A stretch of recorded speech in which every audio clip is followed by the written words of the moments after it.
I went to Locus again with Traptrix, and it's the first time I think I won Locus with especially Traptrix, so I just wanted to show off my deck real quick and the choices I made for the deck. First off, for my Traptrix monsters, I played, I think, standard ratios, 3 Memeldo, 3 Mantis, just the best normal summons, 3 Pudica to get the field spell, 2 Dionea, because you need it for your standard combo and you want to have one in your deck for that combo to summon out with Serra, so if you draw one you still got the second. Then the 1 Arachnocampa for the Mantis lines and the 1 Vestikudu, which really, the more I play it, the more I value it, because it's so nice. First, it doesn't dock you, and sending a trap can actually be useful sometimes to set it back with Dionea or to get a Hodotea into the graveyard. I also more and more enjoy the second effect of Mantis, which I have underutilized before, to return a trap, for example to return something you set with Dionea before it gets banished, so really happy about that choice. Then the 1 Garden for as a search target for Pudica. This card is just fantastic, it reads like a custom card, all 3 effects are so valuable, especially the special summon and second normal summon can be so helpful in so many situations. Then for my Trapos, 3 Hodotea obviously to trigger your Serra on the first turn, and just all the parts of this card is great for this archetype. 3 Gravedigger, so if you draw one you have a second one in the deck to play around Nibiru with Rafflesia in your standard combo. 1 Banishing Traphole, 1 Floodgate and 1 Traptrix Traphole Nightmare. I like this lineup, I can hit almost everything with this. Yeah, this card I think is the best one at the moment because it stops so many starters of many decks, because you've banished their first monster face down, especially if it's their normal summon, most decks just have to stop playing. This is also really nice because with this and this you can't hit link monsters above 1500 attack, but this, if the link monster activates its effect, which it probably will, you can hit them also. So I really like the choice of the 3 Trapos I made there. Also, the 2000 life burn of this is so nice in time or against decks which really rely on their graveyard. It puts so much pressure on them. Then, to be honest, the best Traptrix monster in my opinion still Parallel Exceed. This allows you to, every time you draw this, it's just a much better hand, because either it catches one of the hand traps that otherwise would go on to Serra, like a Veiler or a Ash or a Ghost Mourner, or you get an early Rafflesia and you're playing around Nibiru and can then make a Time Thief afterwards like that. So I really like it. I think it's much better than the Phantom Knight trap that many people played, and Pot of Prosperity, just great for consistency. And I also sided this out a lot, going second for just more hand traps. Then my hand traps in the main deck, Infinite Impermanence, doubly good in this deck. First of all, it's not once per turn. Second of all, it's a trap, so you can pitch it for Lutea. 3 Effect Raider, 3 Ash, 3 Nip. I just felt those are the most universal and impactful ones. To be honest, I start siding out Nip and more, maybe I will put him into the side deck and another hand trap from the side deck into the main deck. Then for my extra deck. Standard 3 Serra, wouldn't play any less. There are so many games where you go through 3. I tested Kudaria because it just Locus. I wanted to test if it maybe would have some use.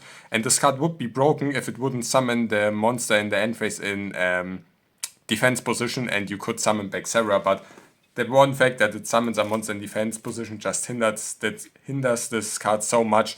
I barely used it, and I will probably put it out again and put my Abyss Dweller back in. Then 1 Oedipus for the OTKs I'm playing through boards, 1 Rafflesia for the end board, and just to protect your field. The protection effect is so good, especially if your opponent tries to destroy something, a Traptrix monster on your field. You can just use the effect of Hodotea, bring back Rafflesia, and then your Traptrix monster is protected at the resolution of the opponent's effect. From Pingiculo, also both effects really nice, very helpful if you especially are locked into plants and insects with Arachnocampa, but can make a second Xyz after Rafflesia, I most likely will go for this. This is also good, but I barely use a second effect, just because of the choice of my trap host. There are not so often or not so consistently targets for its effect. I most likely use it just to summon something back for the graveyard to go for more damage, or get, for example, an additional effect off of my menu to pop a back row. Then time for free Duat, your second end board piece after Rafflesia. Yeah, really nice. This plays a bit better through what's it called? Evenly matched, so it's always a choice if you want to make this or Rafflesia. If you suspect your opponents could have evenly matched, I rather go into this. Most other cases I will go into Rafflesia. Then the one Zeus, also really helpful in breaking boards. Even though I don't make him often, I think it's needed to have him ready. Then my utility level 4s, which again probably Abyss Trader will join here again. Baguska was very useful, just the fact that you can have a Serra on the field and a Baguska which negates all the opponent's monsters, but your Serra is still alive. Cowboy just for the life burn, didn't use it, but it is very useful in general because you go into time so often, and this is just to get over big monsters easily. You could also play Goddess of the Closed Heavens instead, but I much prefer this because you just need 2 level 4 monsters instead of 4 monsters to summon this. Then last one, Settlement Great Almirage. This is for hands where you draw one of your hand traps which you can normal summon, and Paralytic Xyz, which is I think about 4 or 5%, even higher after siding. And then you can still go into the full combo. You summon this Paralytic Xyz with the 2, you make Pingitula, search Arachnocampa, and can then go into your combo. So really like this just for the bad hands. Then for the side deck, I played a lot of hand traps, 3 Ghost Ogre, 3 Bell, which I mostly played because we have so much Gimmick Puppet players and I'm really annoyed of that deck. Ghost Mourner and Droll. I put out Shifter at the moment because even though it's very strong, it's not as enjoyable to play or have your opponent play against it because it's a auto win card in most games, and I wanted to enjoy the Locust a bit. That's why I chose this lineup. Most probably I would just swap this with Shifter if I wanted to. And then for going first, just to be safe for board breakers, 3 Solemn Judgments, also just perfect to negate a summon of an opponent if you know they can't combo any further. Yeah.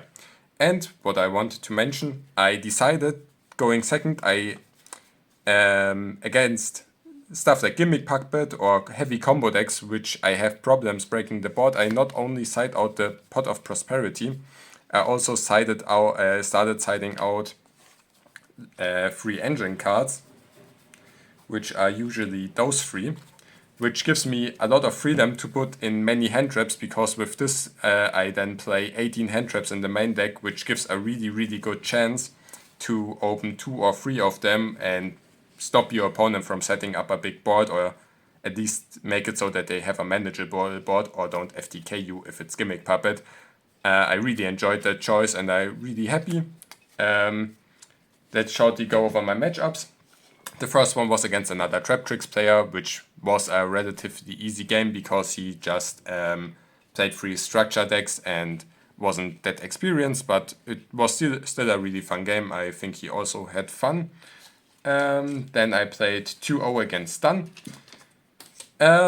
He couldn't really get off the ground, even though I think I went first the first game. He couldn't get anything to stick.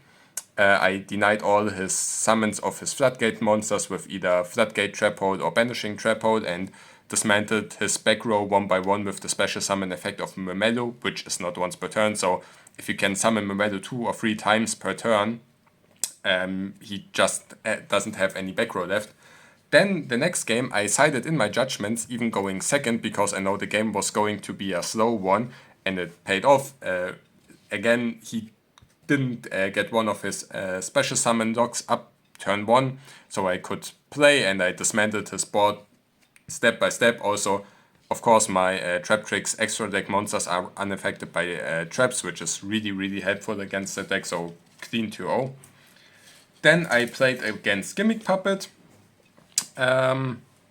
First game I could just set up easily, I think, and it was a bit of a back and forth, but he couldn't really break through. Second game he FTK'd me because I drew as hand traps Imperm and Ghost Ogre, but he had a line where he didn't need the second effect of the field spell, so Ghost Ogre didn't came up, and he used the effect of the one monster in the graveyard that banishes itself, so you can target him so I couldn't target his monsters with Imperm, so he just FTK'd me. And the third game, we went into time, but I burned him already once relatively early with Gravedigger's Trap Hole, and then again in his second turn. And yeah, I won through time. I just could prevent him from doing anything, and the fact that Gimmick Puppets are protected by all monster effects except Xyz monsters was really great, because I think I had a board of Zeus and Rafflesia at the end, which he couldn't play through. Also, I made Baguska. Both times I went first against him because his extra deck is Xyz monsters and one Link monster that doesn't do much on its own, so he couldn't play through it. Second game he dropped it, the Baguska, but then he didn't have enough resources to play through the rest.